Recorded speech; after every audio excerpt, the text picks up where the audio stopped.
እንዴት ናችሁ ውድ ቤተሰቦቻችን? ይህ ፉአድ ባህሩ የዩቲዩብ ቻናላችን ነው። እያደመጣችሁን ስለሆነ ከልብ አድርገን እናመሰግናለን። የዝውውር ጉዳዮችን ሰፋ አድርገን ወደ እናንተ እናደርሳለን። በተለይ ትልልቆቹን የአውሮፓ ክለቦች የተመለከቱ ዛሬ ከጠዋት ጀምሮ ትልልቆቹ የአውሮፓ ሚዲያዎች ሲያወጧቸው የነበሩ የዝውውር ጉዳዮችን ወደ እናንተ እያደረሰን ቆይታን የምናደርግበት ፕሮግራማችንን ነው ይዘን የመጣ ነው። ሀሳብ አስተያየቶቻችሁን ልታጋሩን በአክብሮት እንጋብዛለን። ያላችሁን ሀሳብ አስተያየት ኮሜንት ቦክስ ላይ ልታጋሩን ትችላላችሁ። እኛ በዛሬ ፕሮግራማችን የተለያዩ የዝውውር ጉዳዮችን ሰፋ አድርገን እየጠቆምናችሁ ቆይታን የምናደርግ ነው የሚሆነው። ሀሳብ አስተያየቶቻችሁን ጻፉልን። የእናንተን የውድ ቤተሰቦቻችንን ሀሳብ በፕሮግራማችን መጨረሻ መልሰን ወደ እናንተው የምናካትት ነው የሚሆነው። ከኛ ጋር አብራችሁ እንድትቆዩ በአክብሮት ጋብዛለሁ። ከመሸጋገሪያ በኋላ እንገናኛለን። አብራችሁኝ ነው።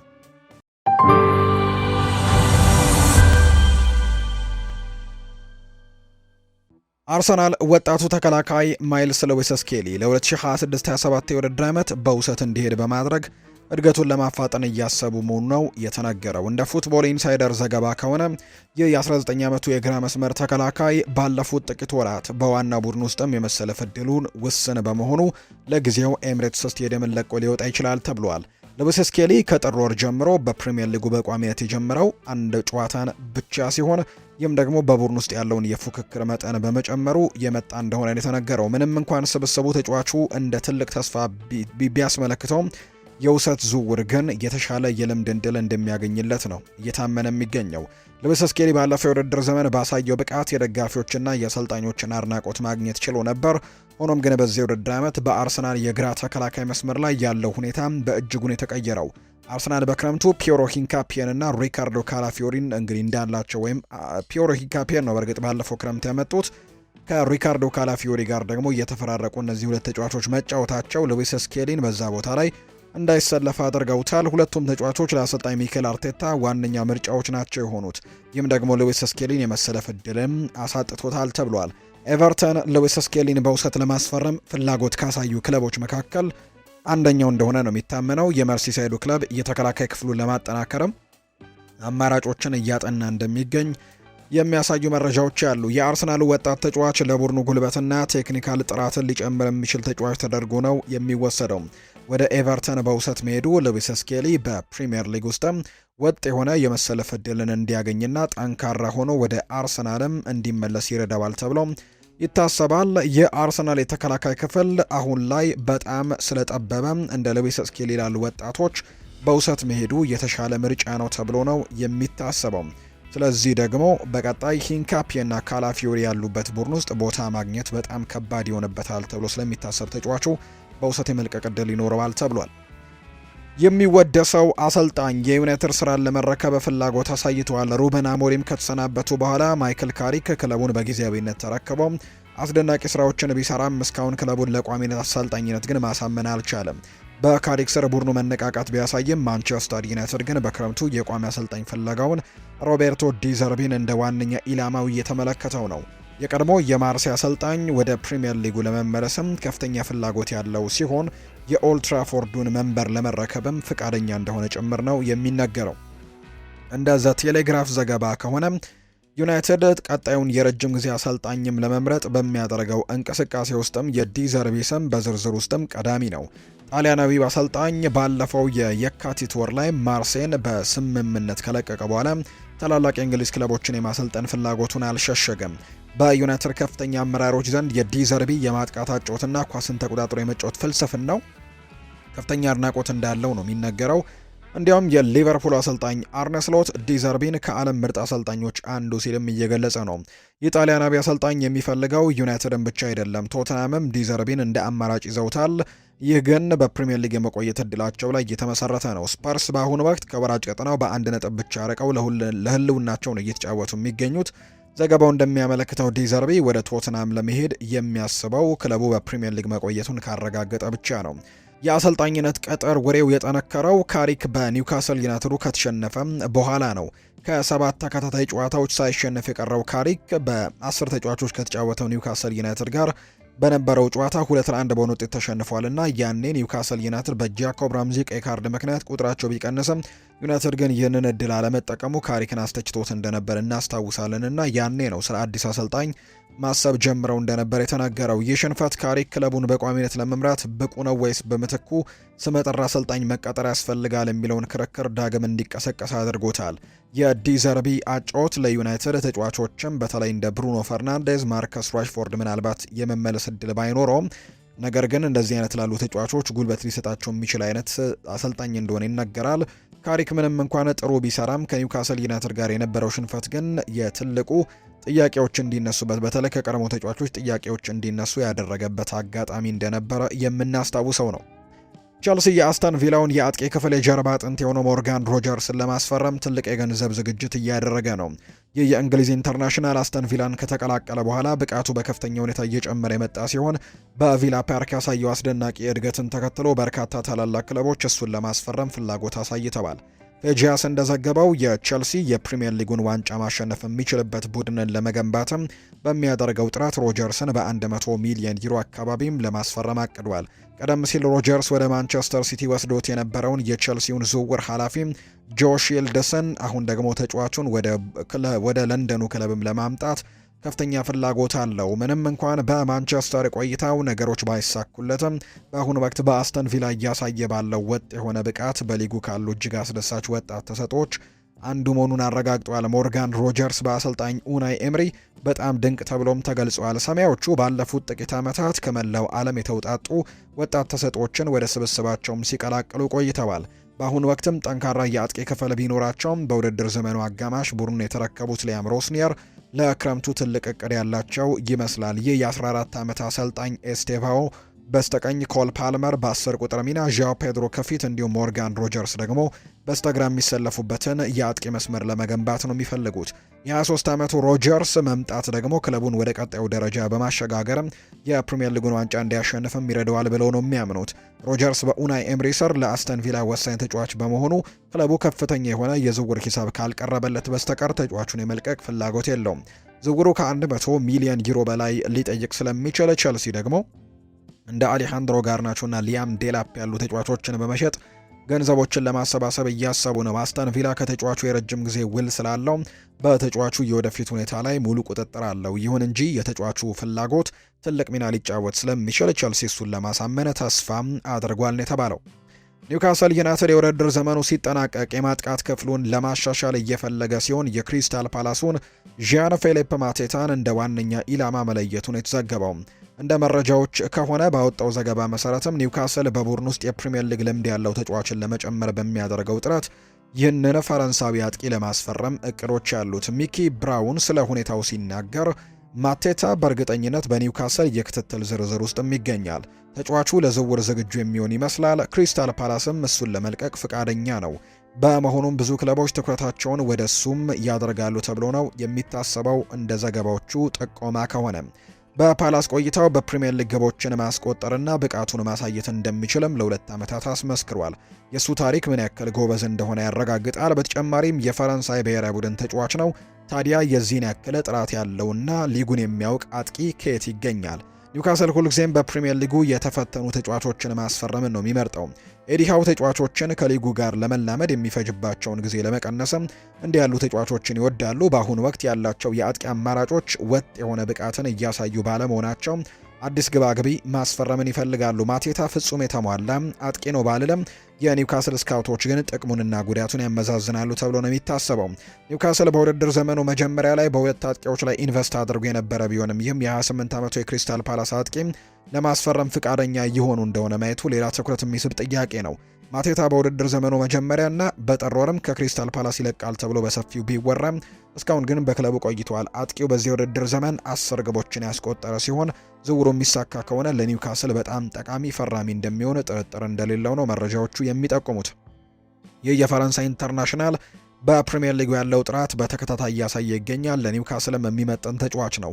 ኒውካስል ትልቅ ግብ ያለው ፕሮጀክትን ያዘና በዓለም ላይ ካሉ ሀብታም ክለቦች አንደኛው በመሆኑ ወደዚያ የማምራት እድሉ ለተጫዋቹ አስደሳች ሊሆን ይችላል። ኒውካስል ተስፋ አስቆራጭ የውድድር ዘመን እያሳለፈ የሚገኝ ሲሆን በደረጃ ሰንጠረዡ አጋማሽ ላይም ለመገኘት እየታገለ ነው። በማጥቃት ክፍሉ ላይ ጥራት ያለው ተጫዋችን መጨመርም ደግሞ ቡድኑን ይበልጥም ለማሻሻል ይረዳዋል ተብሎ ነው የሚታሰበው። አስተን ቪላ በክረምቱ የዝውውር መስኮት የቼልሲውን አጥቂ ኒኮላ ጃክሰንን ለማስፈረም ፍላጎት አሳይቷል። ፉትቦል ኢንሳይደር እንደዘገበው ከሆነ የአስተን ቪላው አሰልጣኝ ኡናይ ኤምሪ የ24 ዓመቱን ተጫዋች ትልቅ አድናቂ ሲሆኑ በክረምቱ ዝውውሩ እንዲከናወንም ፈቅደዋል። ጃክሰን በቶተናም የሚፈልግ ተጫዋች ነው። አስተን ቪላ በውድድር ዘመኑ መጀመሪያ ላይም ተጫዋቹን ለማስፈረም ፈልጎ ከቼልሲ ጋር ንግግር አድርጎ ነበር። ይሁን እንጂ ሁለቱ ክለቦች ስምምነት ላይ መድረስ ባለመቻላቸው አጥቂው በመጨረሻም በውሰት ባየር ሚኒክን ተቀላቅሏል። በጀርመን ቆይታው በሁሉም ውድድሮች በ22 ጨዋታዎች ላይ ብቻ የተሳተፈ ሲሆን በአብዛኞቹ በቋሚነት አልተሳተፈም። ኒኮላ ጃክሰን በዚህ የዕድሜ ክልሉ ላይ በቋሚነት መጫወት የሚያስችል ክለብ ያስፈልገዋል። ተጫዋቹ በዚህ የውድድር ዘመን በጀርመኑ ሻምፒዮን 5 ግቦችን ያስቆጠረ ቢሆንም ለአስተን ቪላ ግን በጣም ጠቃሚ ፈራሚ ሊሆን ይችላል። ቀደም ሲል በቼልሲ ቆይታው በፕሪሚየር ሊጉ ያለው ጥራትን ያሳየ በመሆኑ አስተን ቪላን እንደሚያሻሽልም ጥርጥር የለውም። የዌስት ሚድላንዱ ክለብም በክረምቱ ኦሌ ዋትኪንስን ለመሸጥ እያሰበ ሲሆን ኒኮላ ጃክሰን ደግሞ ለሱ ጥራት ያለው ተተኪ ሊሆን ይችላል። በተጨማሪም ከቀድሞው የቼልሲ ኮከብ ታሚ አብርሃም ጋርም ጠንካራ ጥምረት ሊፈጥሩ ይችላሉ። አስተን ቪላ ዝውውሩን ለመፈጸም የሚያስችል የፋይናንስ አቅም ያለው ሲሆን ቼልሲም ደግሞ እንዲሁ ለዝውውሩ እንቅፋት የሚሆን አይመስልም። ሁለቱ ክለቦች በዚህ ጊዜ ስምምነት ላይ ይደርሱ እንደሆነ የሚታይ ነው። አስተን ቪላ የውድድር ዘመኑ በመጀመሪያዎቹ 4 ውስጥ ሆኖ የሚያጠናቅቅ ከሆነ አጥቂው ክለቡን የመቀላቀል ፍላጎቱ ከፍተኛ ሊሆን ይችላል። በአሁኑ ወቅት ክለቡ በደረጃ ሰንጠረዡ 3ኛ ላይ በመቀመጥ ለቻምፒየንስ ሊግ ማለፊያ በብርቱ እየተፎካከረ ነው የሚገኘው። ኡናይ ኤምሪ ቡድኑን ወደ ቻምፒየንስ ሊግ በመውሰድ ለሀገር ውስጥ ዋንጫዎች ለመፎካከርም እቅድ ያላቸው ሲሆን ኒኮላ ጃክሰን ለዚህ እቅዳቸው በጣም ጠቃሚ አማራጭ ሊሆን እንደሚችል ነው ግምቶች የወጡት። የሩበን አሞሪም የቀድሞ ቀኝ እጅ የነበረው አዴሊዮ ካንዲዶ የኦልትራፎርድ በነበራቸው አጭር ቆይታ ጊዜ ምን ያክል ፈታኝ እንደነበር ይፋ አድርጓል። ተጫዋቹ የአሰልጣኝ ቡድኑ ታክቲካዊ እይታ ሙሉ በሙሉ ለመቀበልም ሆነ ተግባራዊ ለማድረግም ደግሞ እንዳልቻሉ ነው የጠቆመው። ከክለቡ ከለቀቁ በኋላም ካንዲዶ የሰጠው አስተያየትም በፖርቱጋላዊ አሰልጣኞች ስብስብ ውስጥ በተጫዋቾች መካከል የነበረው አለመግባባት በፕሪሚየር ሊግ ስለነበራቸው ፕሮጀክት እንቅፋት እንደነበረም ያሳያል። የማንቸስተር ዩናይትድ ተጫዋቾች የሩበን አሞሪምን ሀሳብ ሙሉ ለሙሉ በተግባራዊነት አላደረጉም። ካንዲዶ እንደሚናገረው ከሆነ ለፖርቱጋሉ የመገናኛ ብዙሃን በሰጠው ቃለ መጠይቅም በዓለም ላይ ካሉ ትልልቅ ክለቦች አንዱን ስለመምራት ያለው ተሞክሮን አጋርቷል። ስለ ክለቡ አካባቢና ስለ ደጋፊዎች አዎንታዊ አስተያየት ቢሰጥም በሜዳ ላይ ስለነበረው ታክቲካዊ አፈጻጸም ግን የሰነዘረው ትችት ገላጭ ነው። ውጤቱ ጥሩም ይሁን መጥፎ ተሞክሮ ሁልጊዜም ተሞክሮ ነው። ሁሌም ትምህርት ይዘን እንወጣለን ያለው ካንዲዶ አክለው በማንቸስተር ከተማና ደጋፊዎቹ በእግር ኳስ ያላቸው ስሜት በጣም ወድጄዋለሁ። ከፈጣን ውጤት ይልቅ በፕሮጀክት ትኩረት ያደርጉ ነበር። ይሁን እንጂ አሰልጣኙ ተጫዋቾቹ የእነሱን የጨዋታ ዘይቤ ለመላመድ በነበራቸው ሂደት ላይ ያለውን ቅሬታ ግን አልደበቀም። ከሁሉም በላይ ያልወደድኩት ነገር ያለምንም ጥርጥር የኛ ሀሳቦች ሙሉ በሙሉ ተግባራዊ እንዳልሆኑ መገንዘቤ ነው ሲል ገልጿል። ይህም በአሰልጣኞችና በተጫዋቾች መካከል የነበረውን ግንኙነት ጥያቄ ውስጥ የሚጥል ነው። ሩበን አሞሪም በአውሮፓ ውስጥ ካሉ ምርጥ ወጣት ታክቲካል አእምሮና አንዱ እንደሆነ ተነግሮለት ነው ማንቸስተር ዩናይትድን የተቀላቀለው። በእንግሊዝ የነበረው ቆይታ ግን በፍጥነት ወደ ሙያዊ ቅዠትነት ተቀይሯል። አሞሪም እየተቸገረ ያለው ስብስብን ለሚያሻሽል በሶስት ተከላካዮች የሚጫወተውን የራሱን ታክቲክ ወይም ባክስሪ ሲስተምን ለመተግበር ቢሞክርም ብዙ ተጫዋቾች ግን ከዚህ አዲስ ዘይቤ ጋር ለመላመድ እንደተቸገሩ ነው የዘገበው። ምንም እንኳን አልፎ አልፎ ተስፋ ሰጪ እንቅስቃሴዎች ቢታዩም ወጥ ያልሆኑ ውጤቶችና በመከላከል ረገድ የነበረው መዳከም ሩበን አሞሪምን ዋጋ አስከፍሎታል። ካንዲዶ የጠቀሰው ፕሮጀክትም በታዋቂ ተጫዋቾች በሚሰሩ የግል ስህተቶችና በቂ ጉልበት ባለማሳየታቸው ምክንያት ሲስተጓጎልም ቆይቷል።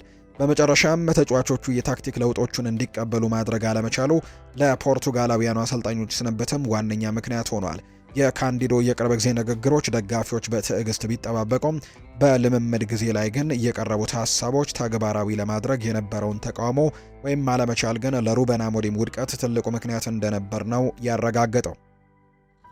አሌዛንድሮ ባስቶኒ የጣሊያንን ባህላዊ የመከላከል ጥበብን ከዘመናዊ የኳስ ምስረታ ብቃት ጋር አጣምሮ የያዘ በአውሮፓ ውስጥ ከሚገኙ ጥቂት የተሟሉ ተከላካዮች አንደኛው ተደርጎ ነው የሚወሰደው።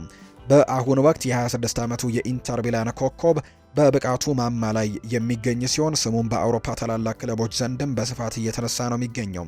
ለዝውውር ወኪሎችም ቅርበት ያላቸው ምንጮች ለከቼንድ ኦፍሳይድ እንደገለጹት ባርሴሎና፣ አርሰናልና ሊቨርፑል ይህንን ጣሊያናዊ ተከላካይም በቅርበት እየተከታተሉት ይገኛሉ። ምንም እንኳን ኢንተር ሚላን ተጫዋቹ የማይነካ እንደሆነ በይፋ ቢገልጽም የዘመናዊ እግር ኳስ የፋይናንስ እውነታ ግን ይህንን ታማኝነት ሊፈትነው ይችላል። የቀድሞው የኢንተር ሚላን ተከላካይ ማርኮ ማቴሬዚ ባስቶኒ በክለብ ውስጥ መሪ እንደሆነ ያምናል። ኢንተር ሚላን የቅርብ ጊዜ ታሪካዊ ማንነቱን የገነባው በባስቶኒ ብቃት ላይ ተመስርቶ ነው።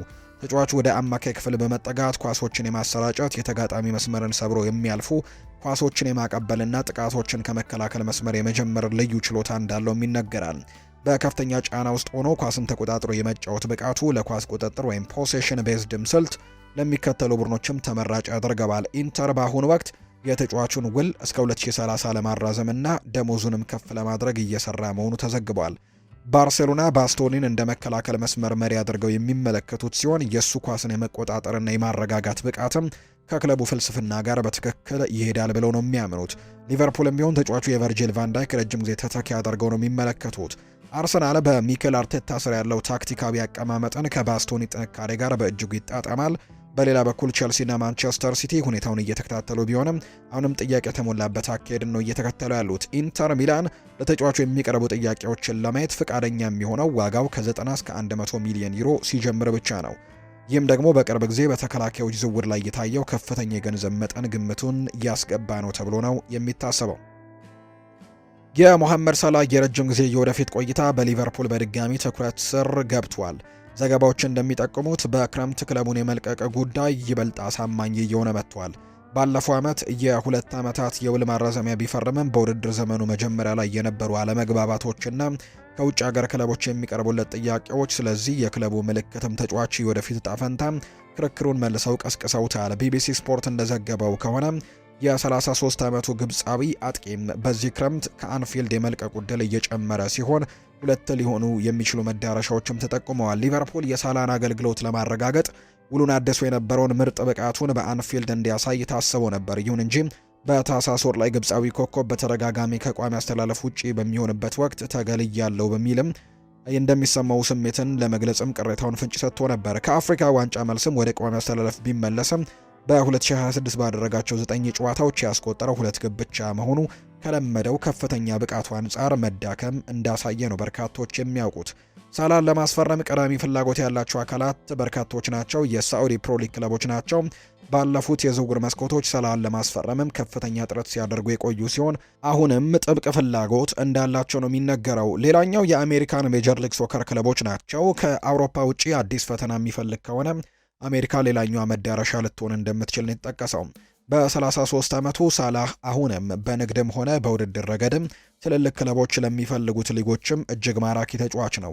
ለሊቨርፑል ውሳኔው በጊዜው ላይ የተመሰረተ ሊሆን ይችላል። ውሉ እስከ 2027 የሚቆይ በመሆኑ የሚመጣውን የዝውውር መስኮትም ለተጫዋቹ ከፍተኛ የዝውውር ሂሳብ ለመጠየቅም የመጨረሻው እድል ሊሆን ይችላል ተብሏል። በአርነ ስሎት እየተገነባ ባለው አዲስ ፕሮጀክት ውስጥ ደግሞ ማዕከላዊ ሆኖ ይቀጥላል ወይስ ደግሞ አዲስ ምዕራፍ በውጭ ሀገር ይጀምራል የሚለውን ጉዳይ የክለቡ የወደፊት የማጥቃት እቅድን የሚቀርጽ ይሆናል ተብሎ ነው የሚታሰበው።